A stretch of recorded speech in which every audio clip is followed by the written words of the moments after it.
نوح علیہ نبینا و علیہ الصلوۃ والسلام نے اہل ایمان کو کشتی کے اندر سوار دینے کا حکم دیا۔ فرمایا کہ ارکبوا فیہا، اس میں سوار ہو جاؤ، بسم اللہ مجریہا و مرساہا، میں کہ اس کا چلنا بھی اللہ تبارک و تعالیٰ کے نام کی مدد کے ساتھ ہے، و مرساہا، اور اس کا ٹھہرنا اترنا رکنا بھی اللہ تعالیٰ کی نام کی مدد کے ساتھ ہے۔ حقیقت یہ ہے کہ اس میں حضرت سیدنا نوح علیہ نبینا و علیہ الصلوۃ والسلام نے ایک عقیدہ اسلامیہ کی ترجمانی فرمائی کہ پوری دنیا کے اندر انسان کے چاہنے سے کچھ بھی نہیں ہوتا جب تک اللہ تبارک و تعالیٰ کا ارادہ نہ ہو۔ ٹھیک ہے نا جی، اللہ تعالیٰ کا ارادہ، یہ ذہن میں رہے، ارادہ اور مرضی دونوں مختلف ہیں۔ ارادہ ہونا اور چیز ہے، مرضی ہونا اور چیز ہے۔ پوری دنیا میں جو کچھ بھی ہو رہا ہے وہ سارا اللہ کے ارادے سے ہو رہا ہے، اور مرضی اللہ تبارک و تعالیٰ کی کیا ہے؟ یہ وہی کام ہے جو اللہ تعالیٰ نے تعلیم فرمائے ہیں، ان کے مطابق جو عمل ہو رہا ہے وہ اللہ کی مرضی سے ہے، وہ اللہ کی مرضی کا کام ہے، اللہ تعالیٰ کی پسند کا کام ہے۔ اللہ تعالیٰ کی پسند کا کام ہونا یہ اور بات ہے، اللہ تعالیٰ کا ارادہ ہونا، اور پوری دنیا میں جو کچھ بھی ہو رہا ہے سارا اللہ کے ارادے سے ہو رہا ہے۔ اللہ تعالیٰ کے ارادے کے بغیر کچھ ہو سکتا نہیں ہے۔ تو حضرت نوح علیہ السلام نے بھی یہی عقیدہ بیان کیا، فرمایا کہ اللہ کے نام کی مدد کے ساتھ ہی ہے سارا۔ کشتی ہماری چلنے بھی اللہ کے نام کے مدد کے ساتھ ہے، اور اترنے بھی اللہ کے نام کے مدد کے ساتھ ہے، ہم بچیں گے اللہ کے نام کی مدد کے ساتھ۔ اب ذرا اندازہ لگائیں نا، نوح علیہ السلام نے یہاں پر ایک اور لطیف بات ارشاد فرمائی کہ بسم اللہ، اللہ کے نام کی مدد کے ساتھ۔ میں اللہ تبارک و تعالیٰ کا نام ایسی برکت والا ہے کہ اس کی مدد سے اتنا کچھ ہو رہا ہے۔ جب خالق اور مالک کی اپنی برکت ظاہر ہو، خالق اور مالک اپنا کرم فرما دے، پھر تو باہر نیارے ہو جائیں گے۔ اللہ اکبر کبیرہ۔ آگے فرمایا حضرت نوح علیہ السلام نے، ان ربی لغفور الرحیم، بے شک میرے رب بخشنے والا مہربان ہے، میرا رب بخشنے والا مہربان ہے۔ یعنی کہ نوح علیہ السلام نے پہلے ہی سے لوگوں کے دل میں یہ بات ڈال دی، فرمایا کہ کوئی یہ نہ کہے کہ ہم کشتی کی وجہ سے بچے ہوئے ہیں، کشتی جو ہے ہمیں یہ طوفان سے بچا رہی ہے، نہ اللہ کے نام کی مدد بچا رہی ہے۔ فرمایا نہ ہی تم نے پانی کے اوپر تیرتے ہوئے یہ ذہن میں لانی ہے بات، اور نہ ہی پانی سے اتر کر، یعنی جب زمین پر جائیں گے ہم ٹھہریں گے تو اس وقت بھی تمہارے ذہن میں یہ بات نہیں آنی چاہیے کہ ہمیں اس کشتی نے بچا رکھا ہے، بلکہ فرمایا یہ خلاق کائنات ہے، اسی کے نام کی برکت سے ہی ہم بچیں گے بھی صحیح، اسی کے نام کی برکت سے ہم اتریں گے بھی صحیح۔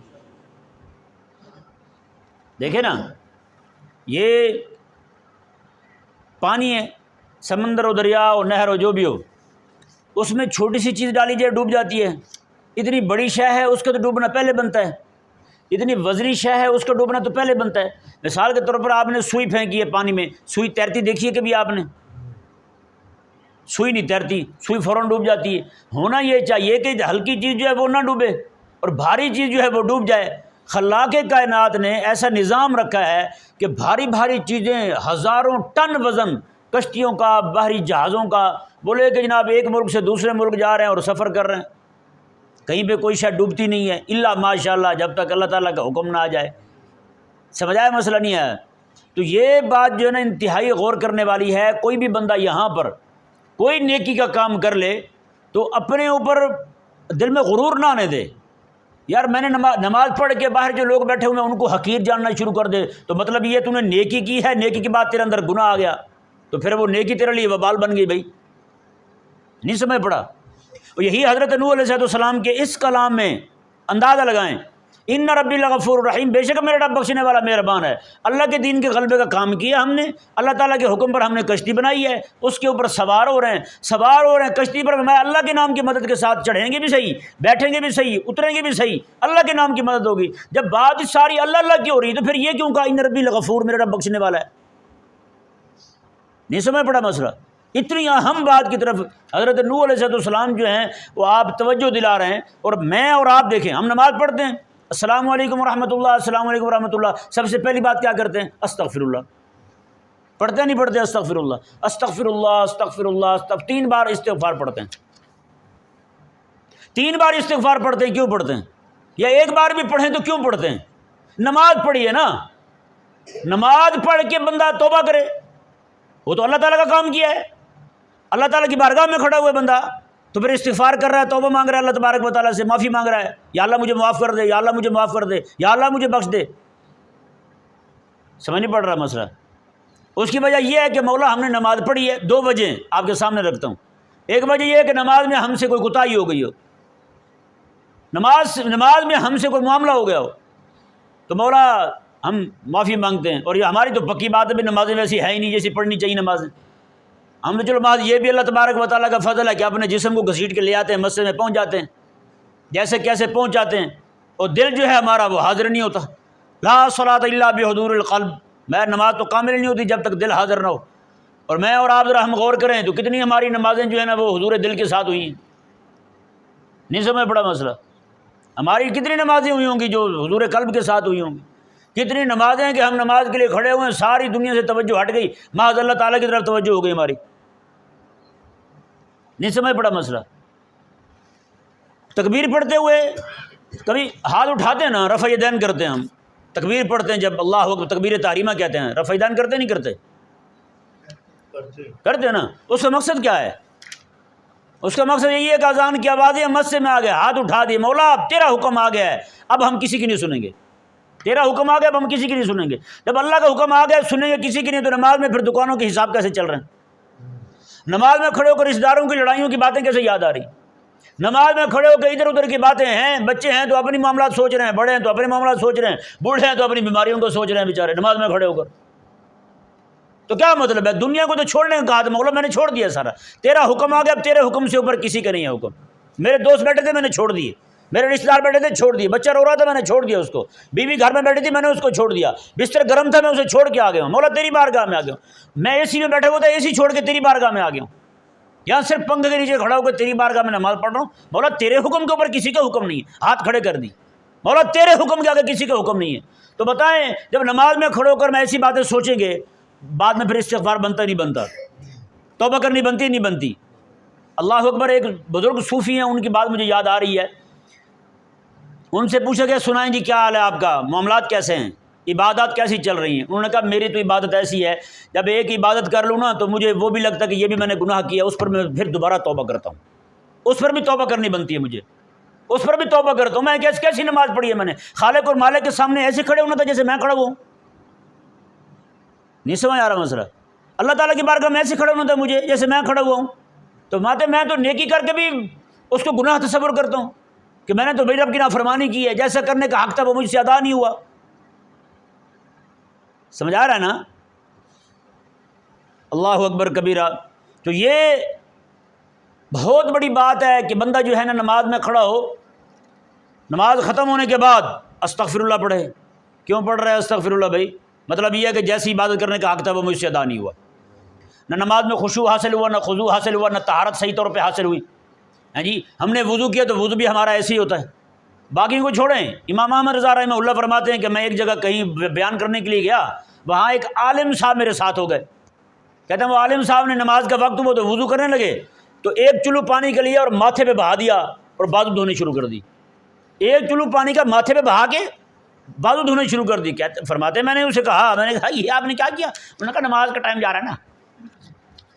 تو آپ نے فرمایا کہ پھر وضو خانے پہ آئے کیوں ہیں آپ؟ وضو کرتے ہی نا، وضو ہی نہ کرتے آپ، پھر اتنا بھی ٹائم کی آپ کو فکر لگی ہوئی تھی تو وضو ہی نہ کرتے، ایسے آ کے آپ ایک چلو ماتھے پہ پانی کا بہا کے بازو دھونے شروع کر دی. باتیں وہ زور کا وقت تھا، میں نے عصر کے وقت غور کیا، عصر میں بھی اکٹھے وضو کرنے لگے تو پھر بھی انہوں نے ویسے ہی کیا. میں نے کہا اب تو ٹائم نہیں جا رہا تھا. کرنے لگے جب وہ ہو جاتا ہے ایسے، پتہ یعنی ہمارے وضو ایسے ہیں، ہماری طہارت کو نہیں صحیح طور پر، ہم نے استنجا کیا اس کے آداب سے واقفیت نہیں ہے ہمیں. ہاں جی، کبھی سیکھا ہم نے جا کر کسی عالم سے جناب استنجا کے آداب ہی بتا دیں ہمیں کہ استنجا کیسے کرنا ہے. استنجا کے بعد اور بھی کچھ معاملات ہیں، استبراء ہے، استنقاء ہے، باقی بھی معاملات ہیں. کبھی سیکھے ہم نے کسی سے؟ نہیں پوچھے ہم نے، کیونکہ ہم میں سے تو ہر ایک بندہ علامہ الدار ہے، ہم میں سے ہر ایک بندہ مفتی زمان ہے. تو ہماری طہارت صحیح کو نہیں، نماز پڑھی نماز صحیح کو نہیں. اوے ہم پر تو استغفر اللہ پڑھنا فرض بنتا ہے. یا اللہ تیری بارگاہ میں کیسے کھڑے ہوئے ہم، کیسے تیری عبادت کی ہے ہم نے، تو اس لیے استغفر اللہ پڑھنا ہے. نہیں سمجھ آیا مسئلہ؟ کہ اپنی عبادت کو بھی قصور سمجھتے ہوئے، مولا میں نے تیری عبادت تمہیں حکم دیا تھا، مجھ سے ادا نہیں ہو پایا صحیح طور پر، اب تو ہی مہربانی فرما دے، کرم فرما دے، معافی مانگتا ہوں میں تم سے۔ یعنی کہ ہمارا تو حال یہ، ہم نیکی بھی کریں تو ہماری توبہ بنتی ہے اس پر۔ سوچ رہے ہیں نا، عمرے پہ چلے جائیں، عمرے پہ جا کے کیا ہوتا ہے؟ پہلے تو مسائل نہیں سیکھتے ہم عمرے پہ جانے کے، وہاں چلے جاتے ہیں بیچارے، ان کو پتہ نہیں ہوتا جناب کیا کرنا ہے کیا نہیں کرنا۔ ابھی مجھے پچھلے دنوں فون آیا ہے کہ بندے کا عمرہ کرنے کے لیے حضرت تشریف لے گئے، وہاں سے احرام کھولا، غسل کیا، نہا دھو کے کھائے پیے، خوب مزے کیے، وہاں سے جدے آ گئے، جدے آ کر کے پوچھ رہے ہیں جی ٹینٹ کروانا ضروری ہے؟ بتائیں۔ میں نے کہا آپ پاکستان تو آ جاتے، اتنی جلدی کون سی ہے؟ گھر تو پہنچ لیتے، سکون سے ٹھنڈا پانی پی لیتے، روح افزا پی لیتے، ہو سکتا ہے آپ کی روح وہیں سے افزا ہو جاتی ہیں۔ عجیب نظام ہے یار۔ اور بھائی اللہ تعالیٰ کی بارگاہ میں حاضر ہو رہے ہو تو ادا بھی نہیں سیکھے۔ یہاں کسی کے دفتر میں جاتے ہیں پہلے پوچھتے ہیں، پولیس والے کے سامنے کانپ رہے ہوتے ہیں، ڈر ڈر کے ہل رہے ہوتے ہیں، پورا جسم ان کا لرزہ براندام ہوتا ہے، ان کا لرزہ براندام ہو جاتے ہیں یہ پولیس والے کے سامنے کھڑے ہوتے ہیں، موبائل نہیں نکالتے، لیکن وہاں پہ رب کی بارگاہ میں کعبے کو پیٹ کر کے تصویریں بنا رہے ہیں۔ رسول اللہ علیہ السلام کی بارگاہ میں وہاں پہ کھڑے ہو کے، قسم خدا کی اتنی بڑی بے ادبی، اتنی بڑی گستاخی ہے جس گستاخی میں یہ امت مبتلا ہو چکی ہے یار۔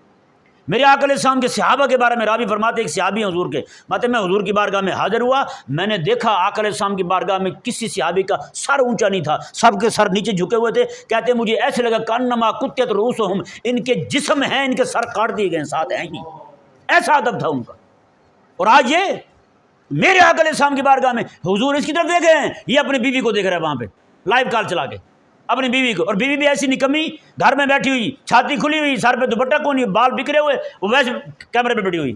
بتائیں یہ اتنی بڑی نافرمانی، وہ بھی آقا علیہ السلام کی بارگاہ کے سامنے۔ اور یار ایک پولیس والا کھڑا ہو، اس کے سامنے کو بندہ اشارہ نہیں توڑتا، تو امام الانبیاء علیہ السلام کے سامنے انہی کی شریعت کی دھجیاں اڑا رہے ہیں اور اپنے آپ کو عاشق رسول کہہ رہے ہیں۔ عجیب نظام ہے، سمجھ سے باہر بات ہے۔ اس وقت میں کیا کہوں کہ ہماری عبادت ہی اس وقت جو ہے نا، حقیقت میں کہیں تو گناہ کرتے ہیں۔ عبادت کو نہیں، عبادت مرضی مولا کو پانے کا نام ہے، ہم نے عبادت کو اس طریقے پر کیا ہی نہیں، تو پھر کیا کہیں گے ہم نیکی کر کے آئیں؟ جاتے ہیں وہاں حج پہ جاتے ہیں اور کیا کیا کر رہے ہوتے ہیں بتائیں؟ حج میں جہاں بیٹھے ہوئے لوڈو کھیل رہے ہیں، موبائل پہ گیمیں کھیل رہے ہیں، کہاں بیٹھے؟ مسجد نبی شریف میں بیٹھے ہوئے، کہاں بیٹھے ہوئے؟ حرم کے سامنے بیٹھے، حرم میں بیٹھے ہوئے، مسجد حرام میں بیٹھے ہوئے گیمیں کھیل رہے ہیں موبائل پہ۔ اللہ اکبر، یہ ہماری عبادتوں کا حال ہے۔ روزہ رکھ لیں گے تو کیا کریں گے؟ روزہ رکھ لیں گے تو کیا کریں گے؟ ایک جو ہے نا اگلے دن دوست نے تحریر بھیجی، کہا کہ ان کے والد صاحب جو ہیں وہ کام کرتے تھے، کوئی رمضان شریف میں روزہ رکھتے تھے، زور کے وقت ہی دکان بند کر کے گھر تشریف لے آتے تھے، اور آگے پوچھنا شروع کر دینا کیا پکا ہے، کب تک پکے گا؟ کہتے عصر کی اذان ہوتی نماز پڑھنے کے لیے جانے لگتے تو کہتے میرے آنے سے پہلے دسترخوان بچھا دینا۔ تو کہتے جس دن دسترخوان نہ بچھا ہوتا ان کے واپس آنے پہ گھر میں یا اماں کی پٹائی ہوتی، یا کسی بھائی کی پٹائی ہوتی، یا کسی بہن کو پکڑ کے پیٹ دیتے، یعنی بیٹی کو پکڑ کے مار دیتے۔ کون سا روزہ ہے آپ کا؟ یہاں کہتے ہیں اوے پرے ہٹ جا، میں روزہ رکھے ہے۔ کیا مطلب روزہ رکھ کے پاگل ہو گئے تو؟ بھی روزے کا تو مقصد یہی تھا تیرے اندر صبر پیدا ہو جائے، تیرے اندر جو ہے وہ اہتمام پیدا ہو جائے اپنے آپ کو باقی رکھنے کا۔ یہ کیا طریقہ ہوا بھائی؟ روزہ رکھ لی تو پرے ہٹ جاؤ میرے سے، بھائی میرے نہ گل نہ کری، میں روزہ رکھے، کیا مطلب؟ تو منہ سے انگارے نکالے گا، آگ لگا دے گا، تو کیا کرے گا تو؟ عجیب نظام ہے۔ یعنی رب تبار یعنی کہ وہ کہنا یہ چاہتا ہے پرے ہٹ جا، میں نے رب کے حکم پہ عمل کیا ہوا ہے، کہیں یہ نہ ہو کہ میں پکڑ کے تیری پٹائی کروں۔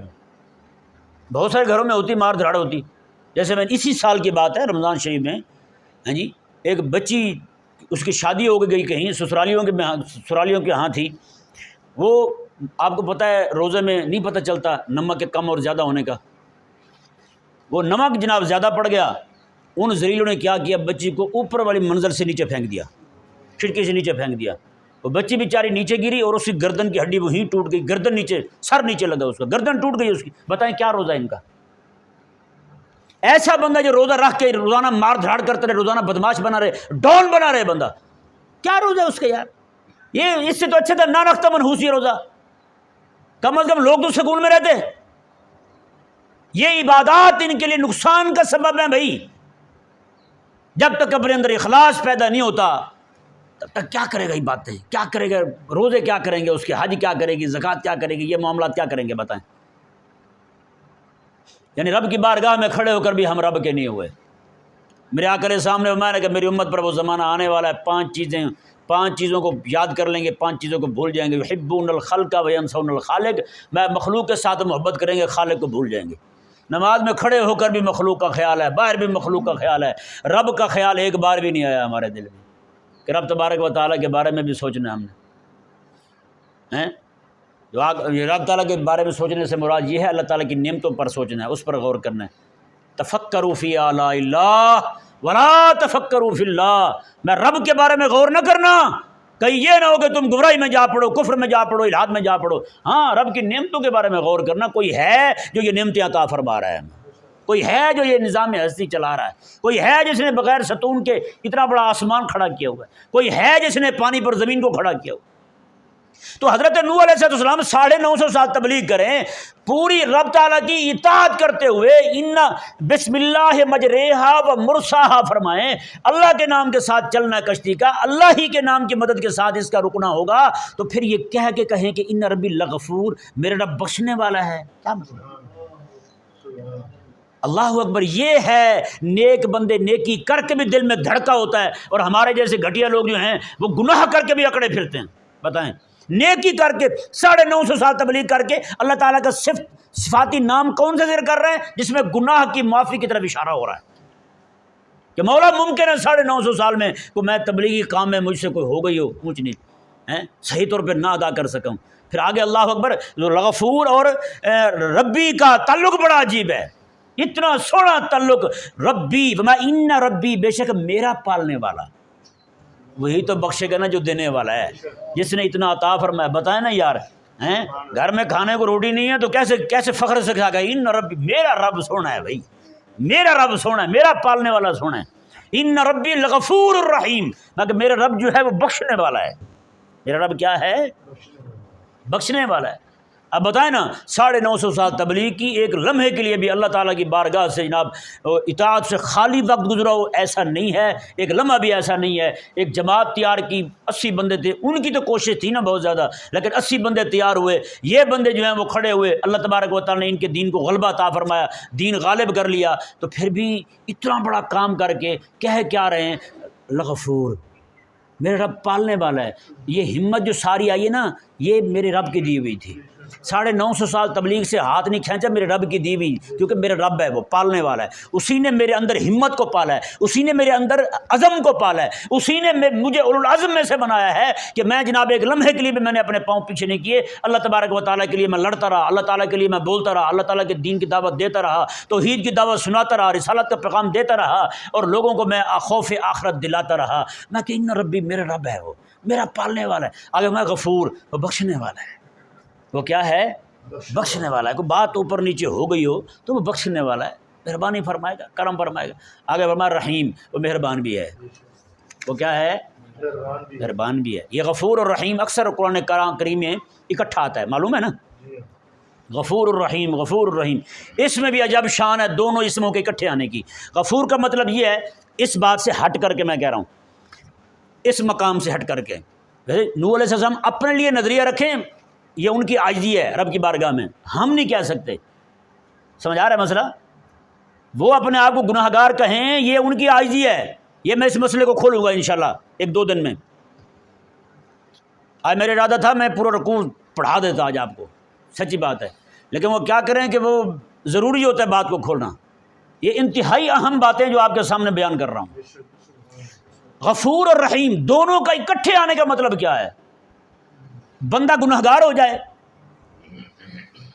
اب دنیا والوں کا رویہ دیکھیں اور رب تعالیٰ کا کرم دیکھیں۔ جو یہ لبرل ملحد ذلیل جو ہے نا، اللہ تعالیٰ کو نعوذ باللہ ظالم کہتے ہیں، ان خبیثوں کو کیا پتہ مالک کی کریمی کا اور اس کی شان رحیمی کا، کیا پتہ ان کو؟ بتائیں نا، کوئی بندہ جرم کرے، کسی کو قتل کرے، جس کا جرم ہوا ہے وہ کبھی ان کے گلے میں ہار ڈالیں گے؟ ان کو کبھی انعام دیں گے؟ کچھ نہیں دیں گے نا، یا دیتے ہیں انعام؟ کوئی بندہ کسی کے منہ پہ چپیٹ مار دے یا اس کے حق تلف کر لے، کوئی انعام دیتے ہیں اس کو؟ یار واہ واہ واہ کیا بات ہے، تو نے میرا حق مارا ہے۔ رب تبارک و تعالیٰ فرماتا ہے الغفور میرے حقوق جو ضائع کرتے ہیں، یہ میں بلا تشبیہ کہہ رہا ہوں، اس کا اس بات کے ساتھ تعلق نہیں، یہ میں نے صرف سمجھانے کے لیے آپ کو کیا ہے۔ اللہ تبارک و تعالیٰ فرماتا ہے یہ کہ جو بندے گناہ کرتے ہیں نا، مجھ سے پھر معافی مانگیں، میں صرف ان کے گناہ بخشتا نہیں ہوں بلکہ گناہ بھی بخشتا ہوں، گناہ بخشنے کے بعد ان گناہوں کو نیکیوں میں بھی بدل دیتا ہوں۔ اللہ اکبر کبیرہ، کیا کریمی نہیں یار، قسم خدا کی حد ہو گئی، پوری دنیا میں دکھا دیں یار کہیں پہ ایسا شان کریمی کا اظہار ہو رہا ہو، یار شان رحیمی کا ایسا اظہار کہیں ہو رہا ہو۔ فَأُولَٰئِكَ يُبَدِّلُ اللَّهُ سَيِّئَاتِهِمْ حَسَنَاتٍ، اللہ نے فرمایا جو گناہ کرنے کے بعد توبہ کر لیں گڑ گڑا کر، رب فرماتے ہیں میں ان کے گناہوں پر معافی کے قلم پھیر کے انہی گناہوں کو میں نیکی میں بدل دیتا ہوں۔ وہی اعمال جو ان کے جہنم جانے کا سبب تھے، وہی اعمال میں ان کے جنت جانے کا سبب بنا دوں۔ میرے آقا کے سامنے میں قیامت والے دن اللہ تبارک و تعالیٰ اپنی شان کریمی کے مطابق چادر اڑا دے گا بندے کو، بندے پر چادر ڈال دے گا، اس سے پھر پوچھے گا ایسا ایسا، بتا یہ کام کیا تھا تم نے؟ وہ ادھر تو دیکھ رہے کوئی سونی نہ لے، ادھر تو دیکھ رہے کوئی سونی نہ لے۔ اللہ تعالیٰ فرمائے گا کیا دیکھ رہا ہے؟ وہ کہے گا میں اس لیے دیکھ رہا ہوں کوئی سونی نہ لے۔ اللہ تعالیٰ فرمائے گا جب میں نے دنیا میں کسی کو نہیں سننے دیا، دنیا میں نہیں کسی کو سننے دیا تو یہاں کیسے سننے دوں گا؟ پھر اللہ تبارک و تعالیٰ کی طرف سے انعام ہوگا، اس کے گناہوں کے بدلے میں بھی اس کو نیکیاں عطا فرما دی گئی، اس کے گناہ جو ہیں وہ بھی اس کے لیے درجہ جو ہے نا وہ درجات کی بلندی کا سبب بن جائیں۔ کیوں؟ اس کے دل میں عاجزی تھی، عبادت کر کے تکبر نہیں آیا تھا بلکہ گناہ کر کے اس کے اندر عاجزی آ گئی تھی، گناہ کر کے عاجزی آ گئی تھی اس میں۔ دیکھیں نا یہاں پہ ایک مسئلہ اور بھی آپ کے سامنے واضح کر دوں،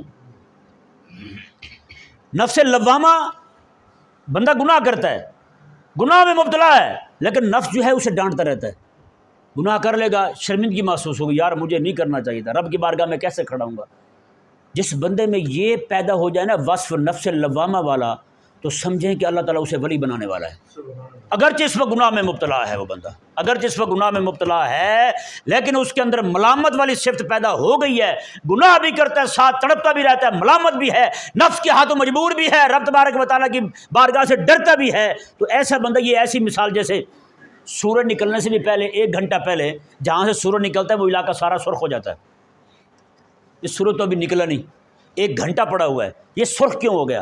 یہ بتانا چاہتا ہے کہ بندہ مومن جو ہے، جو گناہ گار ہے، اس کے دل میں یہ نفس لوامہ پیدا ہو، نفس اس کے دل میں ملامت پیدا ہونے لگے، تو سمجھیں کہ اب سورج نکلنے والا ہے، یعنی اب یہ ولی بننے والا ہے۔ اللہ تبارک و تعالیٰ جیسے سورج کے نکلنے سے 1 گھنٹہ پہلے پورا علاقہ افق جو ہے وہ سرخ ہو جاتا ہے، بعد میں سورج نکل کے سب کو چمکا دیتا ہے۔ اللہ تبارک و تعالیٰ بتاتا یہ ہے کہ یہ بندے جس میں ملامت کی صفت پیدا ہو گئی ہے، اب یہ بندہ جو ہے اللہ تبارک و تعالیٰ کے دوسرے بندوں کی امامت کا قابل بننے والا ہے، لوگوں کو راہ حق کی طرف لانے والا ہے۔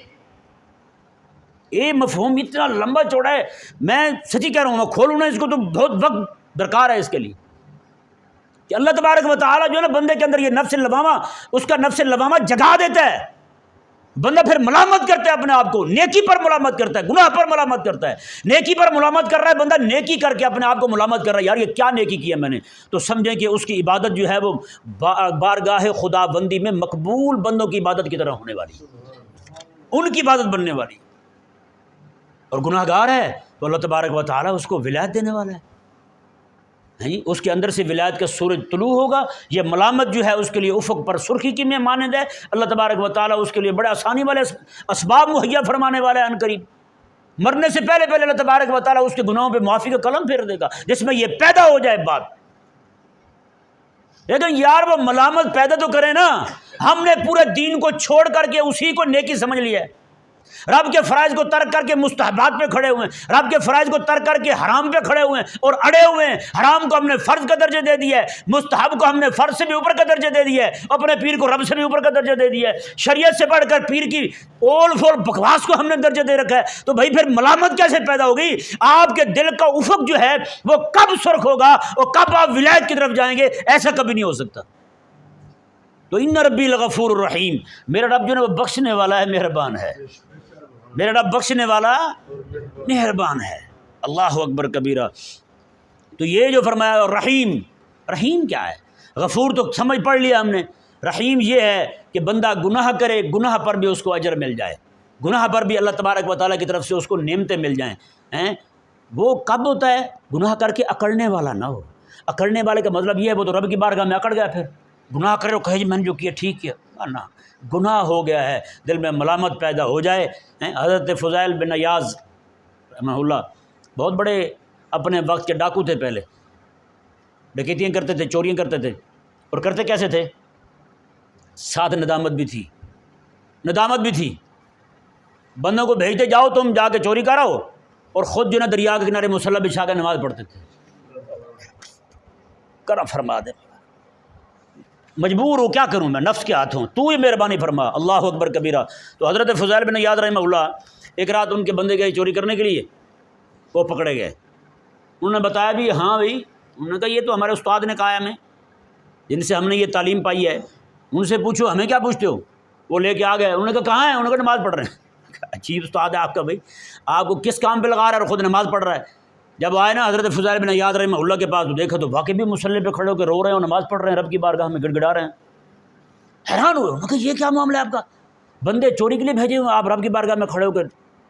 اللہ تعالیٰ کی طرف سے ان کے دل میں یہ آیت مبارکہ ڈالی گئی، والذین اختلطوا عملا صالحا وآخر سیئا عسى اللہ ان یتوب علیہم.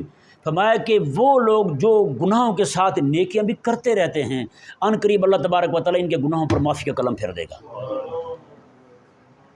اندازہ لگا اللہ تعالیٰ نے وہ کرم کیا. پھر حضرت فضیل بن عیاض رحمہ اللہ آپ توبہ کر لیا، آپ نے جن جن کا سامان تھا سب کا واپس کر دیا.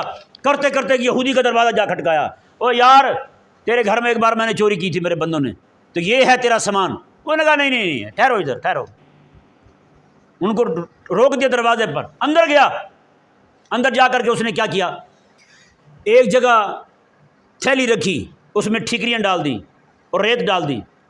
آگے کہنے لگا وہ سونا پڑا ہوا ہے وہ لے کے اٹھا کے وہ لے کے آیا.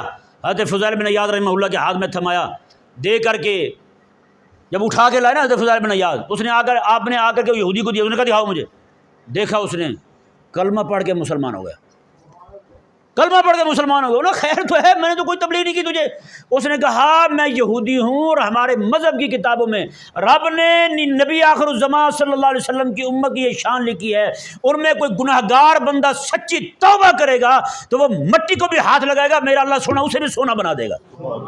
اس نے کہا یہ دیکھ، میں قسم اٹھا کے کہتا ہوں یہ ریت تھی اور ٹھیکریاں تھی، تو نے جا کے ہاتھ لگا یہ سونا ہو گیا ہے. مجھے تیری توبہ کے سچے ہونے کا بھی یقین ہو گیا اور تیرے نبی کے نبی برحق ہونے کا بھی یقین ہو گیا، اس لیے میں ان کا کلمہ پڑھ رہا ہوں، تیری غلامی میں آ رہا ہوں.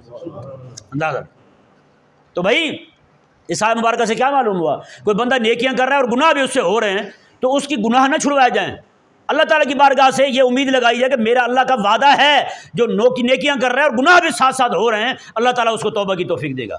اولئک یبدل اللہ سیئاتہم حسنات، انہی لوگوں کی تو گناہ جو ہے نیکیوں میں بدلے جاتے ہیں.